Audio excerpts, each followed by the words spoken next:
How's the royal family? I pray that everyone is doing well.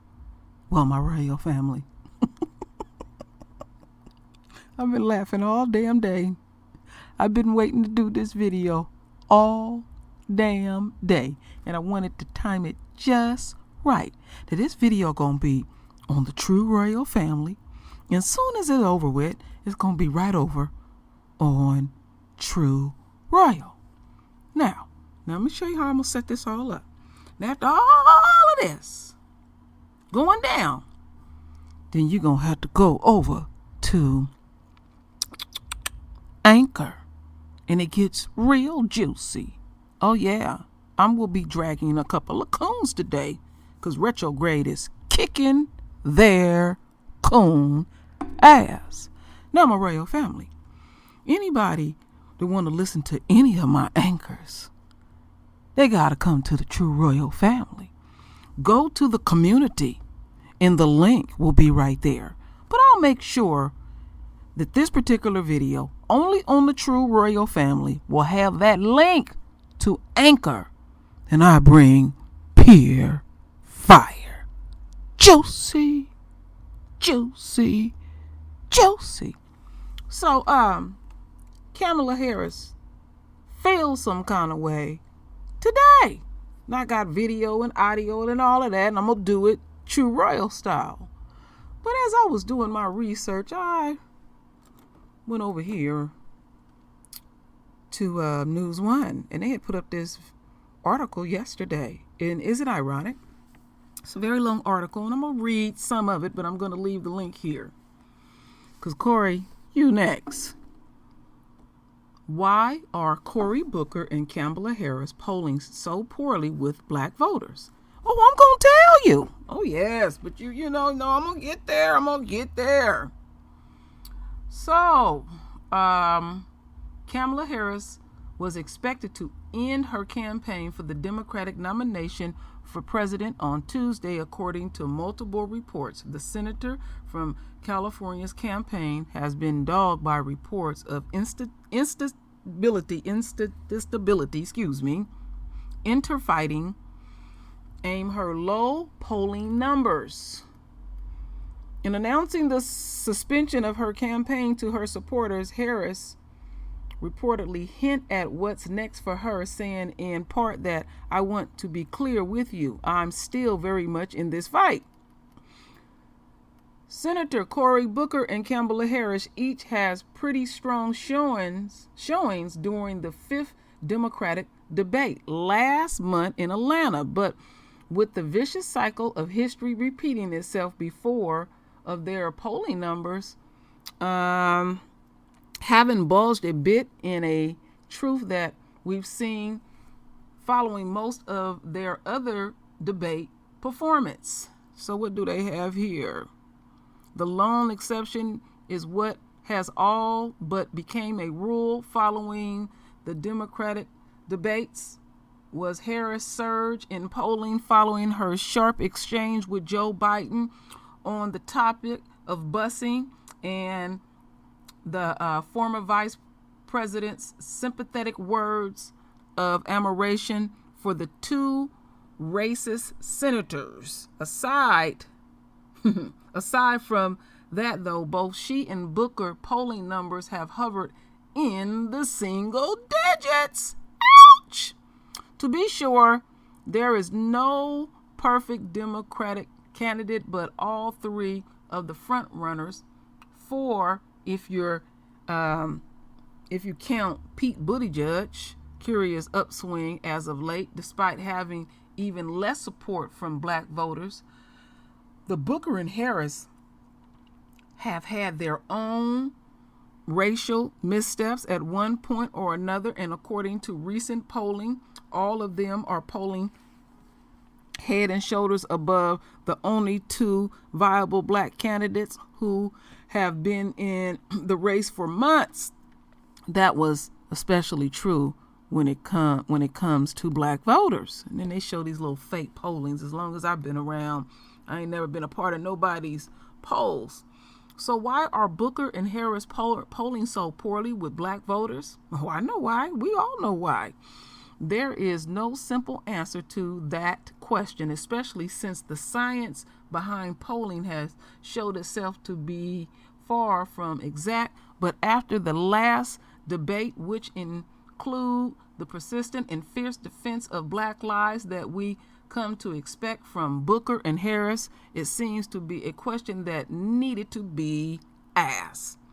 Campaign staffing issues aside, one possible answer is that black voters may fear that in the country's current racial climate, any black candidate would be virtually unelectable.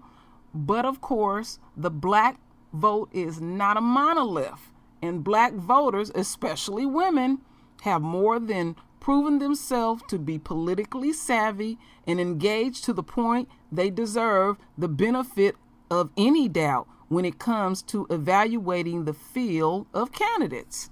It gets a little more puzzling, though, when you look on a grander level, like in South Carolina, the first state holds its primary that will feature a sizable number of black voters, but the polling there have nearly matched the low national numbers Booker and Harris have registered. I'll leave it there.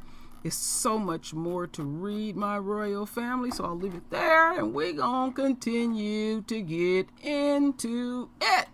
So let's watch the first video. Audio is all good and all that. So let's blow this up. Okay, 8 minutes.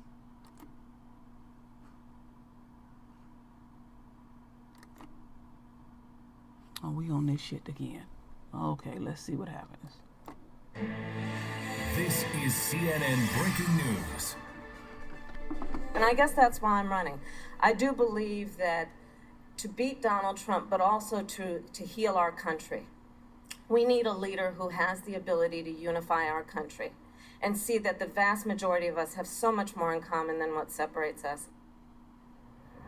I want to bring in Kyung Law on this breaking news that we're following. Kamala Harris, senator from California, dropping out of the 2020 presidential race.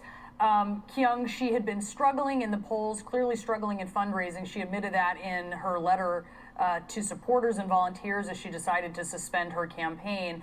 But this is someone who was a key figure and represented key demographics of the Democratic Party and the coalition that a candidate will have to pull together in order to beat President Trump. Tell us what you're hearing from where you are on the trail in Milwaukee. What we can tell you in this very diverse city is that Kamala Harris looks like the future of the Democratic Party. When all of this started out, when all of these candidates were beginning to launch their campaigns, what the Democrats were looking for is someone who looked like them. So here's somebody who represents the coalition, the candidate who potentially could string together black voters, college-educated women, potentially the working class, left and right. That was the premise that Kamala Harris and the promise that she held when she launched her campaign. And as she pulls out today, I think we need to reflect back that when she launched in January, more than 20,000 people, per the Oakland Police Department, filled downtown Oakland.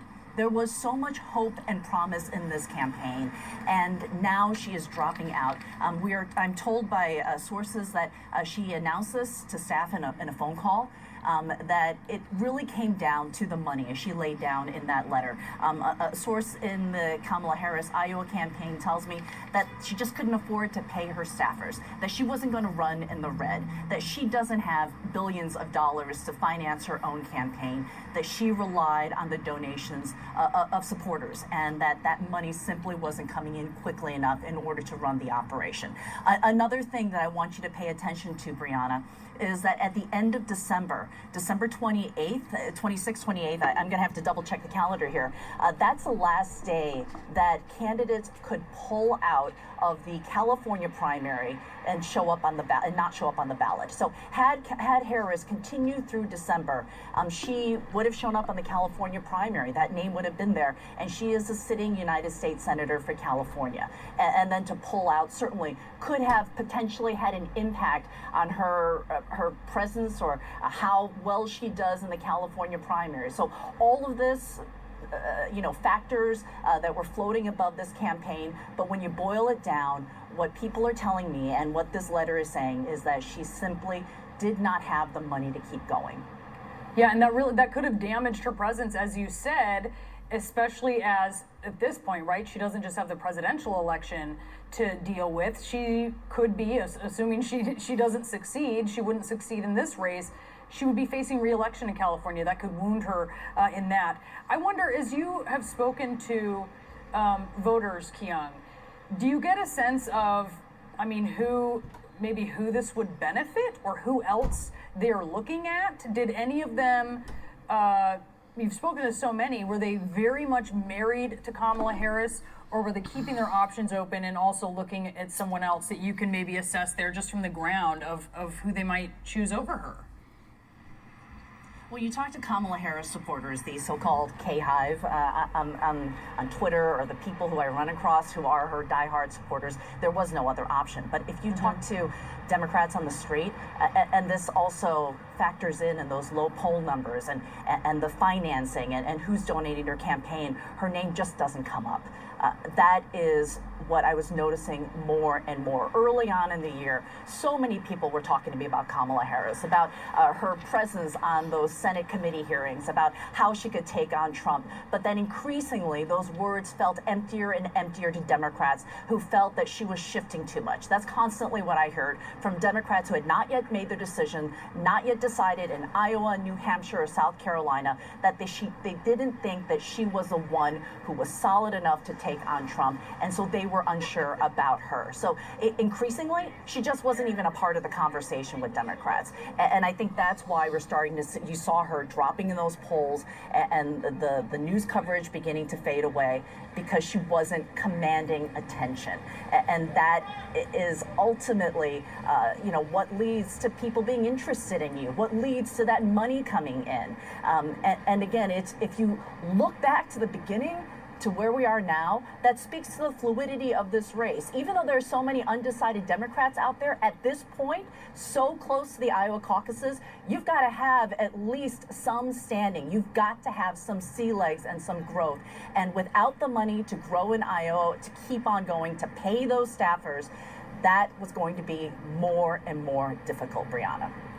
All right, Kyung, stand by for us, if you will, there in Milwaukee. I want to bring in CNN's Van Jones as we take a look at this breaking news. Kamala Harris dropping out of the 2020 presidential race. Van, what are your thoughts on this? It's tough. You have a Democratic Party that has a core and a backbone, and that backbone is black women. African-American women voted 96% for Hillary Clinton. I think white women voted 46%. And yet the only African-American woman pounding on that door, pounding on that glass ceiling, is now out. It's a bittersweet moment. I think it's a high integrity move on her part. I think it's a high character move on her part. She does not want to drag her staff forward when there's not money to help them pay their bills.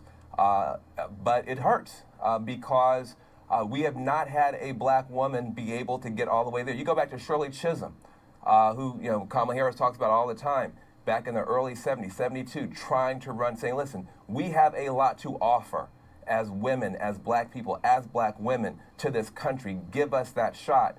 Nobody's been able to get across that finish line, and so now she is out. We have a party, a Democratic Party, the most diverse field, and yet the top people in the field are not people of color. And so even people who had begun to move away from Kamala, even people who thought maybe she's not ready yet, the people I'm talking to feel the sting of her loss and her exit. And people also are asking the question, it's a fair question to ask. She had some of the strongest debate moments. She had she's 20,000 people when she first started out. She made some serious mistakes. There will be a postmortem, but there are people who feel, was she held to a higher standard? Did she get the full break that, say, a Pete Buttigieg has gotten? People are saying Pete Buttigieg, like a lot of white guys, evaluated on his potential. She's evaluated based on her resume and her daily performance. I just think it's a big deal.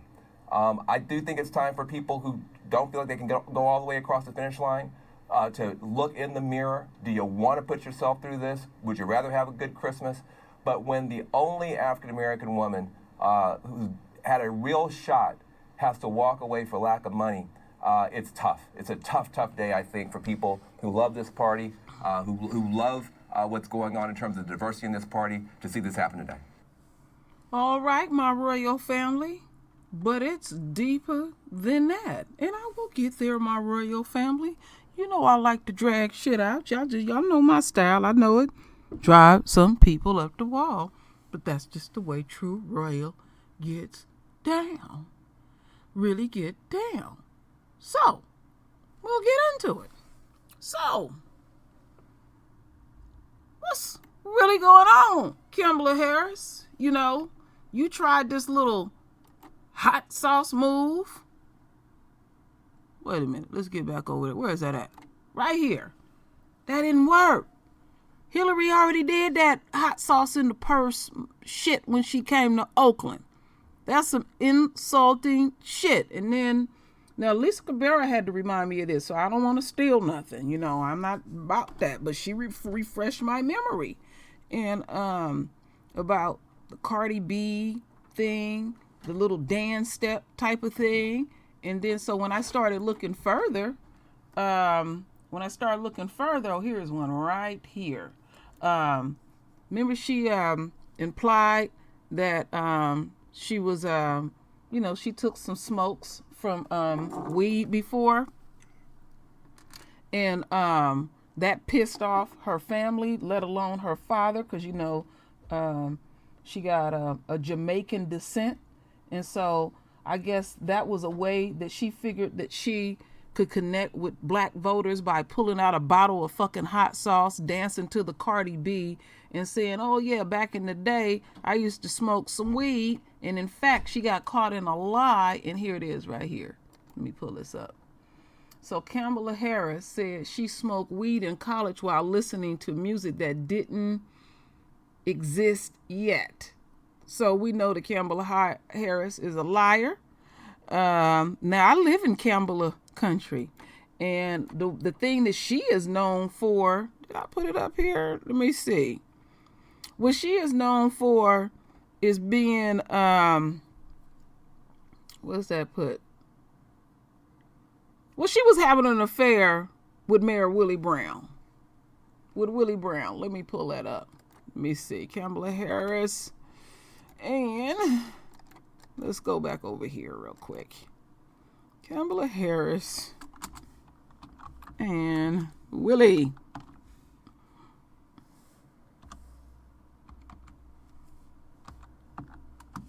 Okay. All right. Kamala Harris. Back in the day, fucking around with a married man. Oh, yeah. Kamala was about that life. And we know that Kamala, how she got to where she is now. She basically fucked and sucked her way to the top. But she started there, and here in, San Francisco, she had 2 positions making close to $300,000 a year, but nobody never seen her at work. I just thought that would throw that in. So, that's how Kamala, got down, her and Willie Brown, and he was quite much older than her. Yes. So she was about that life. I'm just being crazy, my royal family. But anyway, let's get back over here. So these, these things that Kamala, these gestures and these things that Kamala called herself doing, I guess she thought that was appealing to the black vote. None of these candidates cannot make it without us at all. But we know Kamala Harris does not identify with the black community at all. No, this is her husband that she tries to hide and all of that. So it is what it is, my royal family. Now we're going to get into some other things. So next video, we're going to listen to Kamala Harris, say what she got to say. And I know she feel some kind of way. That's why I put the title the way I put it. I know. I do what I do, my royal family. Audio is a bit low, but I'm pretty sure y'all should be able to hear it. Ooh, look at your face, girl. You look like you've been crying. Ooh, you don't look right. Girl. Yeah, you look a little red around the eyes, a little tinge of red. Ooh, look at your neck and your jawline. It's strong. Girl. Wonder why you're all of that. Oh, I know why I'm being dusty. Let me stop. Let's get this thing going. 11 months ago, at the launch of our campaign in Oakland, I told you all that I am not perfect, but I will always speak with decency and moral clarity and treat all people with dignity and respect, that I will lead with integrity and I will speak the truth. And so that's what I've tried to do every day of this campaign, and here's the truth today. I've taken stock and I've looked at this from every angle. And over the last few days, I have come to one of the hardest decisions of my life. So here's the deal, guys. My campaign for president simply does not have the financial resources to continue, and the financial resources we need to continue. I'm not a billionaire. I can't fund my own campaign. And as the campaign has gone on, it has become harder and harder to raise the money we need to compete. In good faith, I cannot tell you, my supporters and volunteers, that I have a path forward if I don't believe I do. So, to you, my supporters, my dear supporters, it is with deep regret, but also with deep gratitude, that I am suspending our campaign today. But I want to be clear with you. I am still very much in this fight, and I will keep fighting every day for what this campaign has been about. Justice for the people, all the people. Our campaign has been about fighting for people whose voices have not been heard or are too often ignored, and we will keep up that fight. Let's remember, we were the first to put the injustice of inadequate teacher pay on the national agenda, and we will certainly keep up that fight. We were the first to demand justice for our children, declaring we would take bold executive actions to stop gun violence. We will keep up that fight. We were the first to demand justice for women with a plan to block unconstitutional state abortion laws. We will keep up that fight. And our campaign uniquely spoke to the experiences of Black women and people of color, and their importance to the success and the future of this party. Our campaign demanded no one should be taken for granted by any political party. We will keep up that fight because no one should be made to fight alone. And I believe our campaign showed every child in America, regardless of their color or gender, that there are no limits to who can lead and hold positions of power in our country.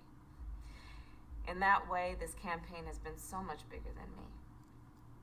So I'm extremely grateful to the hundreds of staff who have moved and uprooted your lives and sacrificed time away from your families.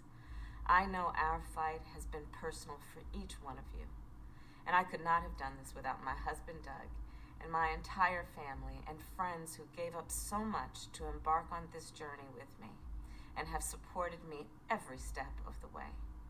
And I am grateful to the thousands of volunteers and contributors who have chipped in, who have knocked on doors, who have made calls, and who have put their faith and trust in me. It has been the honor of my life to be your candidate.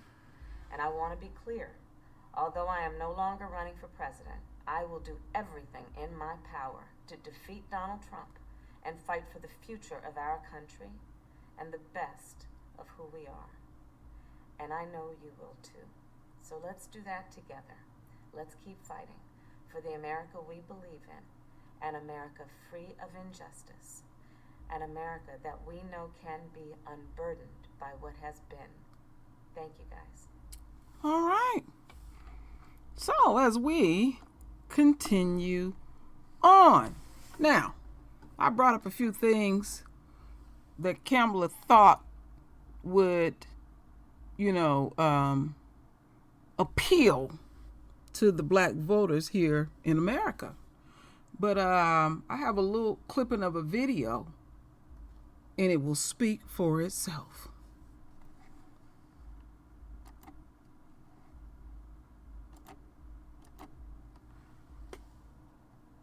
Do you support financial reparations?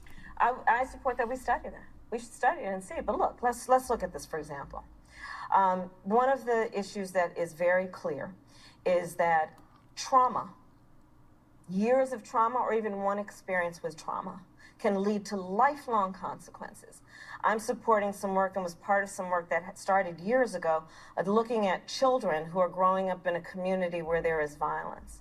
And if you look at the associated then physical health effects that are associated with exposure to trauma, and what that can mean in terms of physical disability, and not to mention what it means in terms of a child's ability to learn and be educated.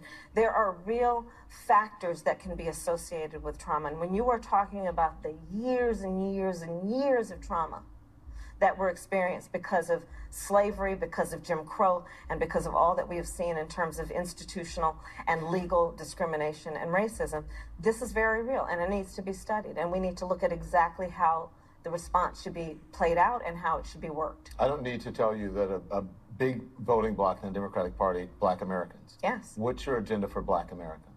Well, it's a number of things. First of all, we need to deal with the economic status of African Americans in this country. When you look at it in terms of everything from home ownership to wages, we can see huge disparities. And so that needs to be addressed. Let's look at an issue like maternal mortality. I am actually presenting what I believe should be the response to that. I have studied this issue. Black women are 3 to 4 times more likely to die in connection with childbirth. And when you study the issue, it becomes very clear that it is regardless of the socioeconomic status of those women, it is regardless of their educational level. It is, as it turns out, without much more investigation, a matter of racial bias in the healthcare delivery system. Those women are not taken as seriously when they show up at the clinic or the doctor's office or the hospital. I am looking at it in terms of being a proud member and graduate of an HBCU, Howard University, and what we need to do to support our HBCUs. I was proud that I had a piece of legislation that actually has been passed to invest. All right. Enough is enough, Kamala Harris. So yeah, you in an agreement to study ADOS and whatever other the motherfucking studying that you talking about just does not help our issue. Now, if you wouldn't have been a punk and been about that life and would have been fully invested in ADOS, you might have had our full support. But you and Cory Booker are in the single digits. And Kamala already on the news, they already saying all of them candidates will end up white because Cory Booker is on his way out too. You got to be very firm on your position. You must.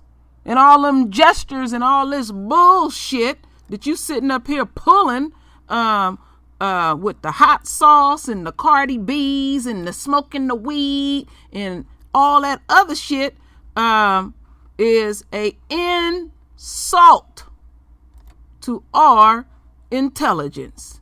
And we don't fucking like it.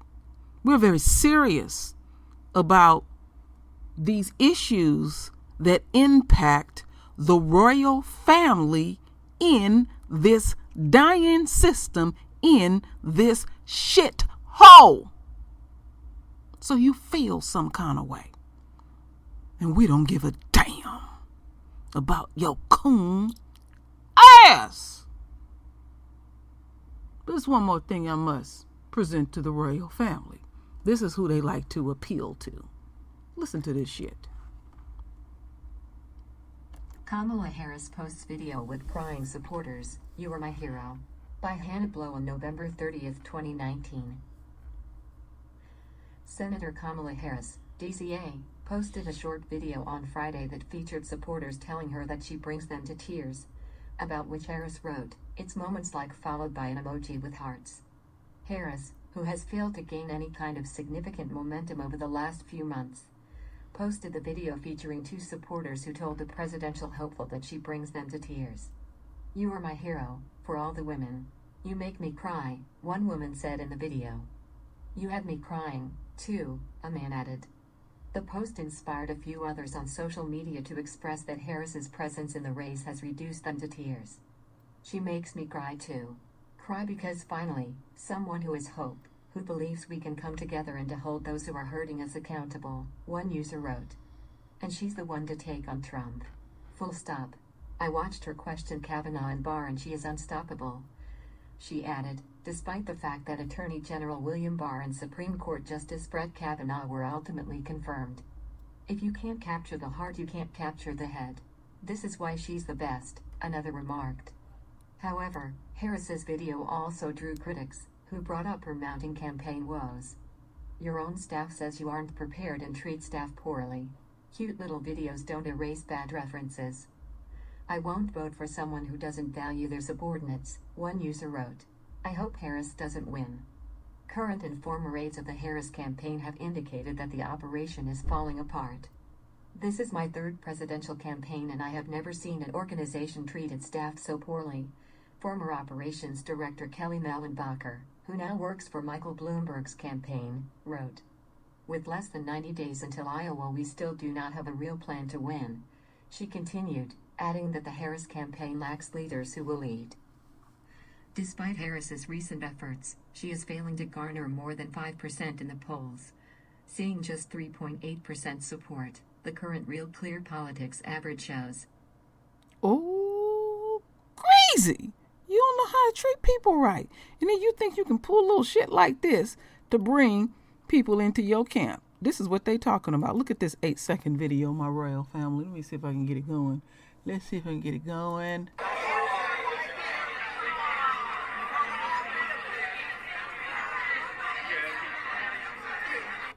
You sure that's a woman? Boy, that's a big chick. I think that's a tranny. Let's look at that again.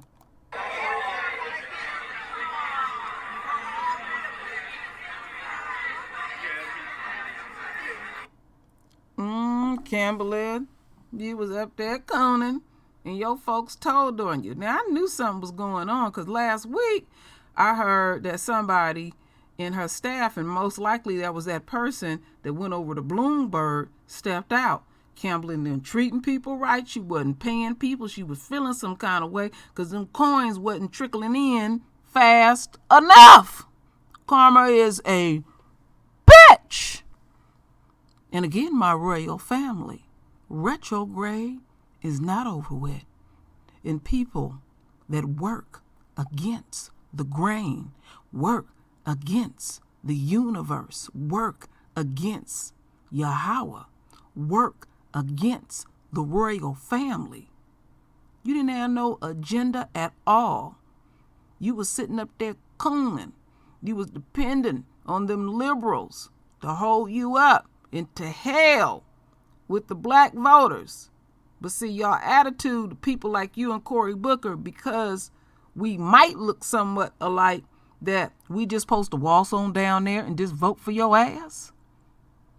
You know, up here in Kamala country, your goal was to lock up as many black men as possible. I mean, I read an article about a dude that said that Kamala Harris was so fucking evil that the day that they called the verdict of guilty, she made a point of being there. Then when he had to come back and be sentenced, she made a point of being there. And it was, a dude was innocent. In the state of California, I think, had to pay him $13 million getting him locked up. See, that's how Kamala really gets down in America. So you feel some kind of way, and you say you in the fight. So who you gonna roll up to? Are you gonna lean on Biden? Are you gonna lean on Buttigieg? Or are you gonna lean on Warren? Who you gonna lean on? Who you gonna support? It's what your ass get. Karma is a true bitch. This video was juicy, juicy, juicy. But don't lose sight, my royal family. You got to come over to Anchor. True Royal Spit. Fire! yeah, I'm dragging coons today. Because I feel some kind of way. So anyway, my royal family, render your voice with your beautiful divine words. And as always, my royal family, I thank you for your love. I thank you for your support. And with that said, Ashe. Juicy. What a day for coons.